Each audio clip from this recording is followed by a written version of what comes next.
নিখোঁজের ২ দিন পর রুট চ্যানেল থেকে নৈশপ্রহরী গৌতম গাইনের হাত-পা বাঁধা লাশ উদ্ধার। পরিবারের দাবি, পরিকল্পিত হত্যা। গোপালগঞ্জে নিখোঁজের ২ দিন পর গৌতম গাইন ৩৫ নামের এক নৈশপ্রহরীর লাশ উদ্ধার করেছে পুলিশ। ১১ জুলাই ২০২৫ শুক্রবার সন্ধ্যায় সদর উপজেলার কংসুর এলাকার মধুমতি বিল রুট চ্যানেল থেকে তার লাশ উদ্ধার করা হয়। নিহত গৌতম গাইনের বাড়ি জেলার মুকসুদপুর উপজেলার জলিরপাড় ইউনিয়নের কলিগ্রামে। তিনি মুকসুদপুরের JKMB মল্লিক উচ্চ বিদ্যালয়ের নৈশপ্রহরী হিসাবে কাজ করতেন। গত ৯ জুলাই ২০২৫ রোজ বুধবার রাত ৯:৩০টার দিকে তিনি বিদ্যালয় থেকে নিখোঁজ হন। পরিবারের দাবি, তাকে পরিকল্পিতভাবে হত্যা করা হয়েছে। গৌতমের স্ত্রী মিলি বৈরাগী বলেন, ১.৫ মাস আগে বিদ্যালয়ের কয়েকজন শিক্ষক মিলে ষড়যন্ত্র করে কয়েকজনকে দিয়ে গ্রিল কেটে চুরির অপবাদ দেন তার স্বামীর বিরুদ্ধে। পরে তার কাছ থেকে ১২,০০০ টাকা জরিমানা আদায় করা হয়।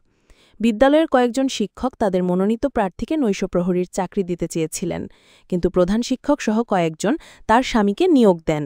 এই নিয়ে ৪ জন শিক্ষক সবসময় তার স্বামীর বিরুদ্ধে লেগেছিলেন। মিলি বৈরাগী বলেন, যে রাতে আমার স্বামী নিখোঁজ হন ওই রাতে ৮:৩০টায় ডিউটিতে যান। রাতে তার মুঠোফোনে কল দিলে বন্ধ পাই। সকালে বিদ্যালয়ে গিয়ে তাকে পাইনি। বিদ্যালয়ের নতুন ভবনের কাজের দায়িত্বে থাকা বাচ্চু মিয়ার কাছে স্বামীর খোঁজ নিলে ৮:৩০টার পর তাকে আর দেখেননি বলে জানান। পরদিন বৃহস্পতিবার মুকসুদপুর থানায় একটি সাধারণ ডায়েরি বা জিডি করি।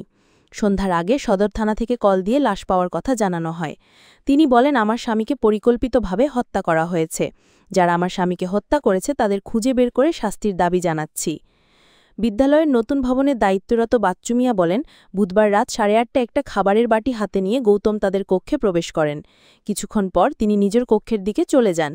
তিনি রাত ৯:৩০টার দিকে ঘুমাতে যাওয়ার আগে তাকে ডাকাডাকি করলে সাড়া না পেয়ে ফটকে তালাবন্ধ দেখতে পান। ভাবেন হয়তো পাশে কোথাও গেছেন। সকালে তার স্ত্রী খোঁজ নিতে আসার পর নিখোঁজের বিষয়টি জানতে পারেন।